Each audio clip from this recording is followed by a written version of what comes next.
kapatid natin. Exodo 7:1. Sige po. Exodo 7:1. At sinabi ng Panginoon kay Moises, tignan mo, ginawa kitang Diyos kay Faraon. Wala pong nakalagay dito sa binasa ko noon parang. Sa iba may parang na nakalagay. Pero dito, walang parang. Ginawa kitang Diyos kay Faraon at si Aaron na iyong kapatid ay magiging iyong propeta. Oh, ayan ano. Ang sabi sa talata, tingnan mo, ginawa kitang Diyos kay Faraon. Sabi ng Panginoon, sabi ng Diyos yun. So, ang nagsasalita dyan ay ang Diyos. Diba, kapatid na Sentinel, kapatid na Kenji, ano? Opo. Sabi ng Panginoon, tingnan mo, ginawa Diyos kitang Diyos. Diyos Sa harapan ni kay Faraon. Faraon. Yun ang tamang logic. Kasi ang sabi ng kapatid na Sentinel kanina, kaya nga parang hindi naliligaw yung mga tagapakinig. Yun ang sabi ni kapatid na Sentinel ginawa ang kapitang Diyos kay Faraon. Kapatid na Sentinel. Ginawang Diyos kay Faraon. Ibig sabihin, hindi naman sinabi ng talata na tingnan mo, ginawa kitang Diyos ng Israel. Faraon, wala namang ganun is acting Opo. as a God, di ba? Opo. Yun ang hindi na naman sinabing tingnan mo, ginawa kitang Diyos ng mga bansa. Yung parang wala na yung parang. Wala rin. Oo, parang Diyos. Ang sabi, tingnan mo, ginawa kitang Diyos kay Faraon. Kasi pagka, so ang pagiging bakit hindi makatuwiran Diyos ni Moises na sabihin ginawa kitang parang Diyos kay Faraon? Bakit, kapatid na Sentinel? Bakit mali yung terminong ginawa kitang parang Diyos? Na pag nilagyan mo ng parang mali ang lohika. Alam mo kung bakit? Bakit ba? Bakit? Kasi noong papulahin ni Moises ang dagat, ang ilog gawing dugo, hindi naman naging parang dugo eh. Dugo. Talagang naging dugo. Ibig sabihin, ito ang dugo yun. Hindi parang dugo. Noong pasapitin ni Moises yung mga palaka sa Ehipto, hindi naman parang ang daming palaka eh. Uy, puto ko. Talagang marami palaka. Totoo yun. Talagang itong palakain nandun. Oo. Hindi naman nung magtakulo sa Isano? buong Ehipto, hindi naman, parang ang daming kuto ah. Talagang may kuto. Totoo yun. Kasi, hindi naman makagagawa ng isang makapangyarihang gawa na tunay ang isang parang Diyos lang. Oo, yung gawa niya tunay, tapos siya hindi siya tunay. Saka naman nakakita na tunay yung ginawa at makapangyarihang gawa, tapos yung gumawa hindi tunay. Kumbaga yung palaka tunay palang palaka. Tapos yung gumawa doon sa palaka, hindi pala tunay. Nakita mo yung logic, ano? Kaya yung sinasabi na hindi ka ginawa lang parang Diyos, mali yun, maling termino yun, hindi biblical yun, at hindi rin titindig yun, tandaan mo. Di yun ang stand ng mga nagsasabing ganon. Yun ang buong tiwalang kanilang pinaniniwalaan. Di ba, pinag-uusapan kanila? Di, ang buong tiwalang kanilang pinaniniwalaan, hindi ginawang Diyos. Ang nakalagay sa ibang salin, ginawang parang Diyos. Pag inilagay natin yan sa scrutiny, tandaan ninyo, hindi titindig yan. Hindi titindig yan. Bakit? Ang isang punto de vista, parang Diyos lang yung si Moises, tapos ang ginawa niya, gawain talaga ng isang tunay na Diyos. Paano nangyari? na nagawa. Yung nahati yung dagat. Oh, nahati yung dagat. Tunay na nahati. Totoo yun ba? Oh, tunay na nahati. Tapos yung Tapos humate, yung- hindi yung Moses parang hindi. tunay lang. Naging parang lang. Parang yung humate parang tunay lang. Diba? Parang Diyos yung humati. Pero yung dagat talagang nahati, no? Di So, ba? Lalabas po, pati yung mga ginawa ni Moises, ginagawa nilang kaduda-duda. Precisely, ang ganda ng logic mo, kapatid na Kenji, ano? Opo. Kapag ka kasi ang gumawa, di pinagdudahan mo, pati yung gawa nun, kaduda-duda. Opo. Parang gusto mong palabasin na ang magpasapit si Moises ng palaka, hindi talaga palaka yung pinasapit. Parang laruan lang na palakang tumatal na gano'n. Opo. Hindi tunay na palaka. Oo, tama. Oo, Paano parang- si Paraon? Si Paraon, di ba may sarili siyang Diyos, Paraon? Ito naman si Moises ginawang Diyos kay Paraon. So lahat pala nasasabi ni Moises sa harap ni Paraon natutupad. Totoo na nangyayari. Oo. Kasi parang pagka sinabi mo si Moises ginawang parang Diyos, lumalabas noong gawing dugo ni Moises yung ilog, hindi talaga dugo. Parang gusto mong sabihin, hindi, tinina lang ni Moises yung ilog, kaya namula.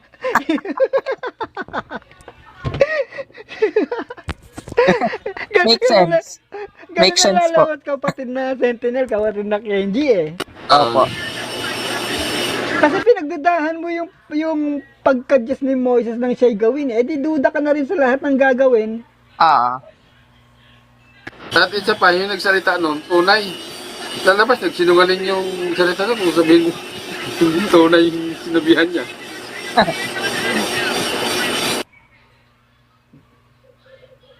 Diba? Sabi nung ginawa kitang Diyos kay Paraon. Tapos hindi pala totoong Diyos yun. Ano ba, sinungaling yung salita doon kasi hindi na mapatunay. Ngayon. Wala naman kasi talaga nakasulat sa Biblia sa 7:1 na ginawang parang Diyos, no? Babasa lang sila ng ibang salin para ilabas yung word na parang Diyos. Opo. Pero sabi ko nga kapatid na Sentinel, inuulit-ulit natin kapag ka inilagay mo yung word na parang Diyos, wala na yun sa diwa ng katotohanang nakasulat sa Biblia. Bakit? Unang-una, ang Diyos nang lumalang ng lahat ng nilalang, no? Lumikha ng puno, lumikha ng ibon, lumikha ng hayop, lumikha ng lahat ng bagay. Lahat ng nilikha ng Diyos, meron ka bang nakitang parang doon na, uy, nilikha parang puno? Lahat. Meron yata parang parang marikina yata nag-iba. Lumikha ang Diyos ng ibon. May nilikha ba? Uy, parang ibon. Andito tong Diba? ibon. Lahat ng nilikha ng Diyos, walang parang-parang dun. Lahat yung tunay yun. Diba? Opo. Ganda logic, ano? Nagigets ko po yung logic niya ngayon. Kesa yung kasi po ang reasoning ko po dyan dati is, wala naman po tayong sinong tututol sa ginawa ng Diyos. Kung gusto niyang gawing Diyos si Moises, anong itututol ng iba? Yun po yung reasoning ko dyan At alam mo ba kapatid na Sentinel, kapatid na Kenji, ilalabas ko ba itong talata? Wag kakopyahan na nila yun. Alam mo, kasi may ilalabas akong talata, Pero re-reserve ko muna para mag-isip-isip sila. Bro naman, Sir Bro naman, ngayon pa lang po ang dami ko nang napupulot na perlas sa inyo. Salamat po. Painitin mo natin para mamaya, saan natin labas. Opo. Opo, balik muna tayo, no? No? Si Moises ginawang Diyos kay Paraon, no? Pagka ba sinabing para maintindihan mo yung salita na ginawa si Moises na Diyos kay Paraon, hahanapin mo ang katuwiran. Sa paanong paraan, kapatid na Sentinel? Oo. Kasi Sa anong paraan? kapag hinulog mo yan sa kabuuan ng Diyos, mali ka din. Diba? Opo. Kasi, tingnan mo, Oo, tama. ginawa kitang Diyos kay Paraon, sabi ng Panginoon kay Moises. Ang Diyos ay Espiritu. Ibig mo bang sabihin nang gawin si Moises na Diyos kay Paraon, naging Espiritu rin si Moises? Oo, mali din. Hindi a-apply, di ba? Hindi apply, oo. So hindi ang pagiging Diyos ni Moises kay Paraon, yung naging Espiritu siya. Mm-mm. Magandang punto, di ba? Ganda. Hindi mo pwedeng ihalin tulad doon sa creator ng lahat ng bagay, pagka-Diyos ni Oo. Moises.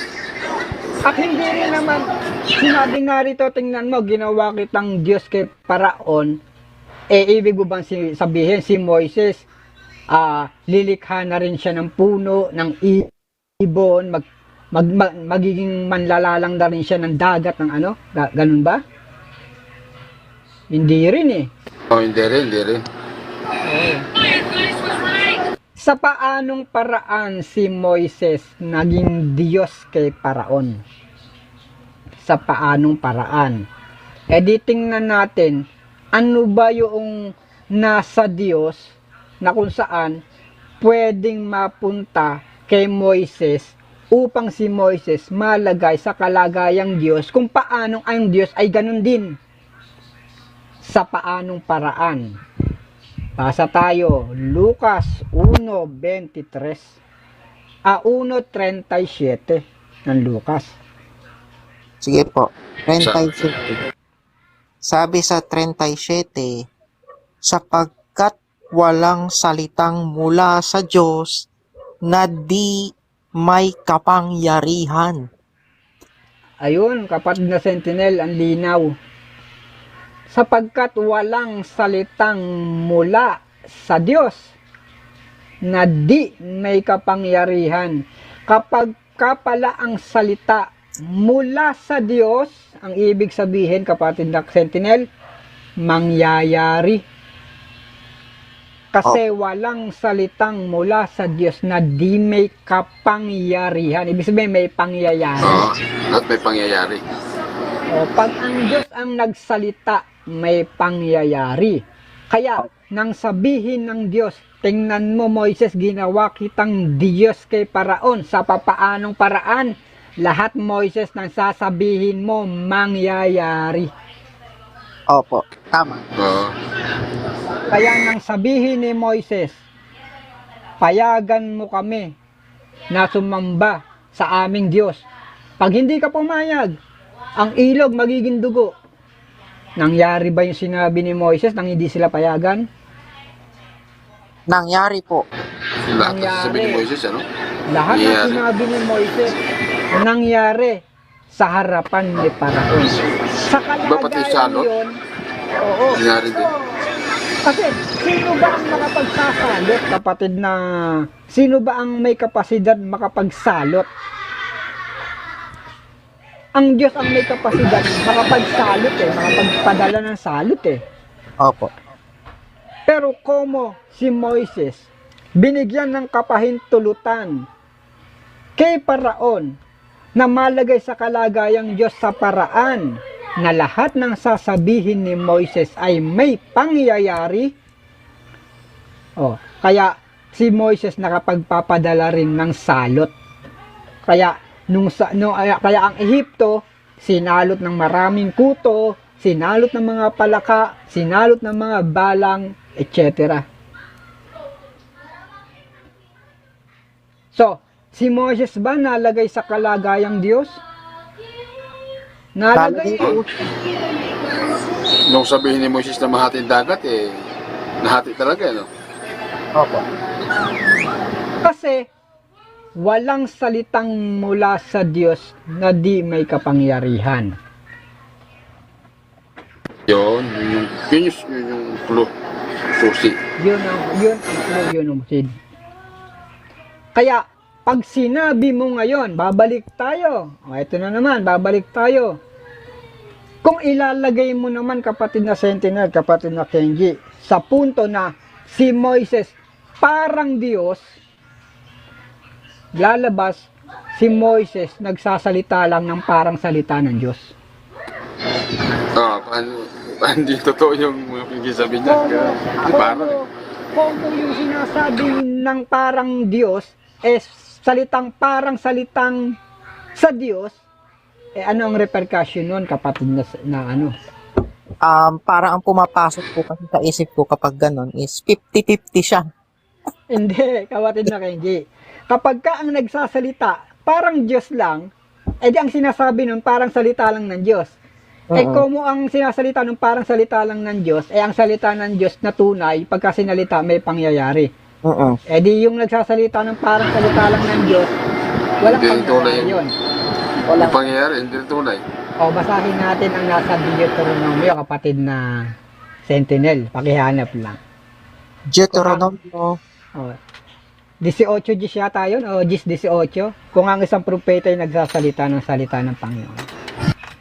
18 ng Deuteronomio. Hanggang 22 yata yun. 22. Ito po. Sa 22 po ba magsisimula? Sa 18 yata, Bisay. Sa 18 po. Hindi po. Aking palilitawin sa kanila ang isang propeta sa gitna ng kanilang mga kapatid na gaya mo, at aking ilalagay ang aking mga salita sa bibig niya, at kanyang sasalitain sa kanila ang lahat ng aking iuutos sa kanya, at mangyayari na sino mang hindi makikinig sa aking mga salita na kanyang sasalitain sa aking pangalan ay aking sisiyasatin yaon sa kanya. Ngunit ang propeta na nagsasalita ng salitang may pagpapalalo sa aking pangalan na hindi ko iniutos sa kanyang salitain o magsasalita sa pangalan ng ibang mga Diyos, ay papatayin nga ang propetang yaon. At kung iyong sasabihin sa iyong puso, paanong malalaman namin ang salita na hindi sinalita ng Panginoon? Pagka ang isang propeta ay nagsasalita sa pangalan ng Panginoon, kung ang bagay na sinabi ay hindi sumunod ni mangyari, ay hindi sinalita ng Panginoon ang bagay na yaon. Ang propetang yaon ay nagsalita ng kahambugan. Ayun, ang linaw. Katakutan. Doon, linaw, di ba? Ang linaw. Kapag ka ang propeta nagsasalita ng salita ng Panginoon, di umano. Opo. Pero kung yung kanyang sinasalita, hindi nagkaroon ng pangyayari, hindi tunay na propeta yon. Nag-display lang yon ng kahambugan. Opo. Kasi kung ang propeta nagsasalita talaga ng salita ng Diyos, hindi parang salita lang ng Diyos, nagsasalita talaga ng salita ng Diyos, ang salitang sinasalita niya magkakaroon ng pangyayari.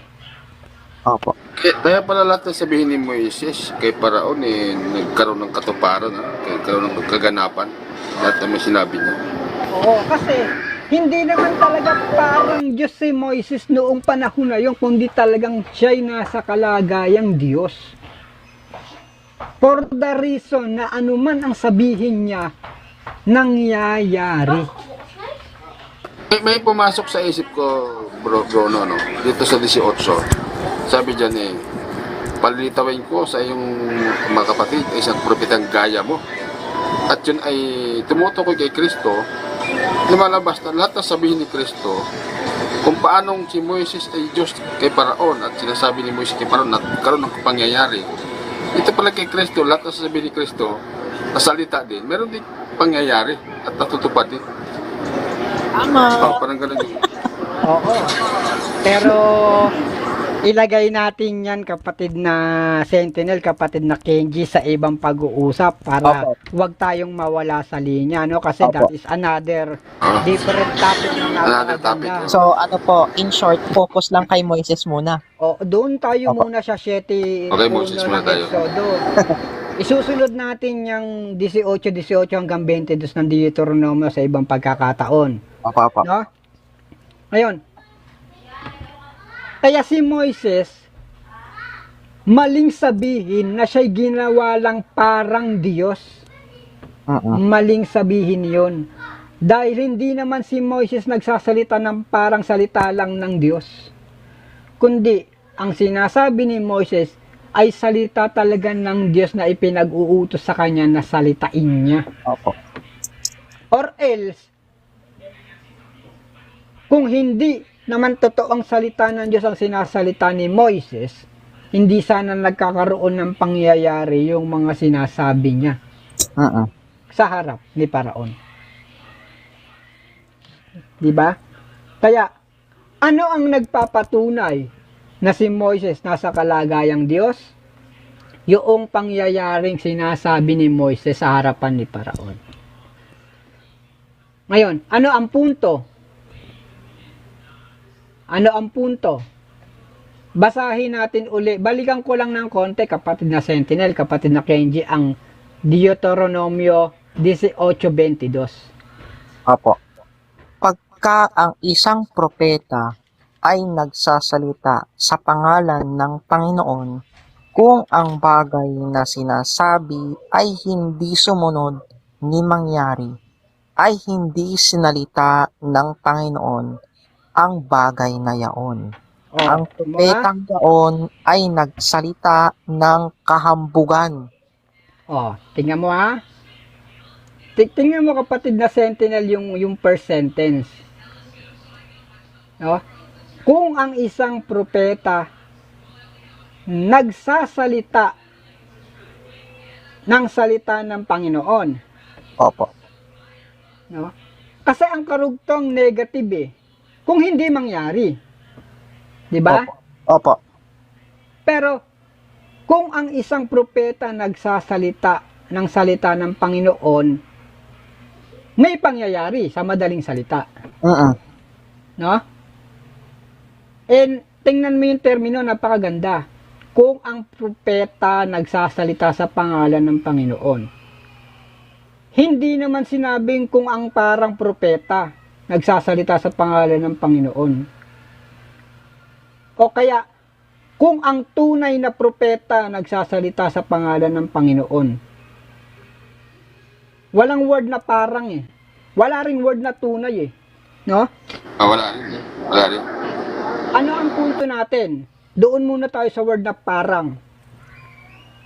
Kung ang isang propeta nagsasalita ng salita ng Panginoon, kung mangyari, propeta talaga yon. Kung ang propeta nagsasalita ng bagay ng Panginoon, kung ang kanyang sinasalita hindi sumunod ni mangyari, hindi propeta yon. Parang propeta lang yon. Nagpapakilalang propeta. Diba?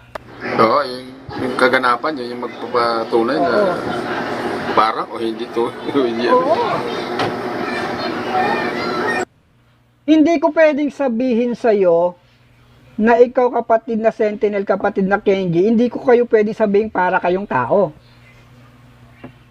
Tao talaga.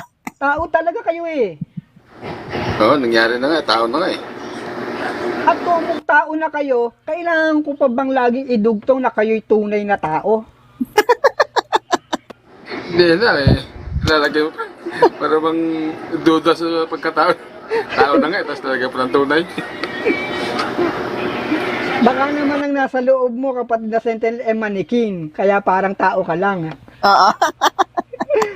Ah, No? So, ano ang punto?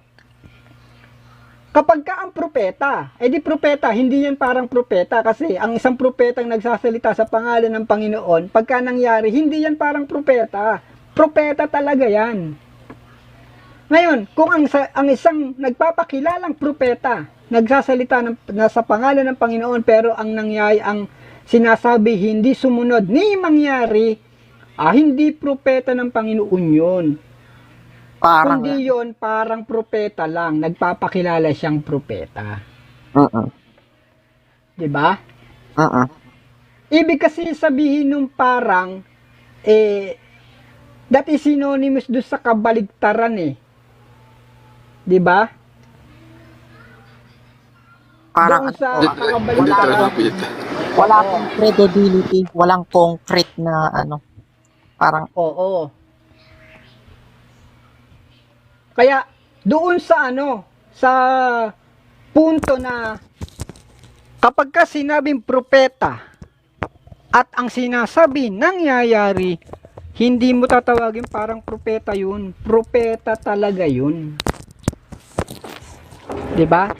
sa ano po Ngayon- yata, di ba, Bruno, Sir Bruno, sa korte rin yata, hindi po yata ino-honor yung statement na parang. Oo. Kasi hindi ka sigurado eh. Kasi may loophole ka dun sa parang eh. You are Opo. not sure of it eh. Oo. Sigurado. Parang eh. Oo. Ngayon, kung ang sinasabi ng isang propeta, salita di umano ng Panginoon, pero hindi nagkakaroon ng pangyayari, parang propeta lang yon, no? Para lang siyang propeta, hindi siya talagang propeta ng Panginoon, no? Kaya hindi mo pwedeng gamitin sa isang nagsasalita ng salita ng Panginoon yung salitang parang kung ang sinasabi niya ay nangyayari. Tama. Di ba? Kaya si Moises hindi siya parang propeta. Propeta talaga si Moises. At nung gawin si Moises na Diyos kay Paraon, Diyos talaga si Moises kay Paraon. Hindi siya parang Diyos lang. Dahil hindi naman ang sinasabi ni Moises ay parang salita lang ng Diyos. Ano kasi pag narinig nila yung salitang Diyos, pag narinig nila kasi salitang Diyos, parang pinapantay nila doon sa Creator. Lahat ng magagawa ng Creator. Pag hindi nagawa ni Moses, hindi na raw tunay. Yun yung katuwiran nila eh. Yun ang isang punto de vista eh. No? Kaya, itinuro kasi ng guru eh. Ang problema, pumasok ng eskwelahan, hindi nakinig. Kaya iba yung sinasagot. Kulang mo. Oo. Tinuturo kasi sa school eh, na pwede kang malagay sa kalagayang Diyos, pero it doesn't necessarily follow na lahat ng attributes na nasa Diyos magagawa mo. Kung hindi mo pinakinggan, pumasok ka nga, di ka naman nakinig. Kaya nung may magtanong sa'yo, ano ba ang kalagayan ng isang nasa kalagayang Diyos? Ang isinagot mo, hindi. Pagka nasa kalagayang Diyos ka, dapat lahat nagagawa mo, gaya nung Ama. Wala sa hulog, mali yun. Wala sa ulog. Ano po, speaking of guro po, kasi nung nag-aaral ako nung high school, di ba may teacher po? Merong araw ng teacher day, so wala sila sa room, nagsugo sila ng student teacher. Therefore, teacher din yung student teacher na yon. Oo, teacher din yung student teacher na yun kasi isinugo yun eh. At yun, hindi yun nagpakilalang teacher lang na para sabihin mong para kang teacher kung magsalita dyan sa harap ng pisara. Diba? Teacher talaga. Teacher talaga yun. Kahit sabihin mong student lang din yun, nagaling, third year ka, nagsugo ng student na fourth year para magturo sa'yo, mag-assist. Yung araw na yon at yung punto na yon, yung oras na yon, teacher yon.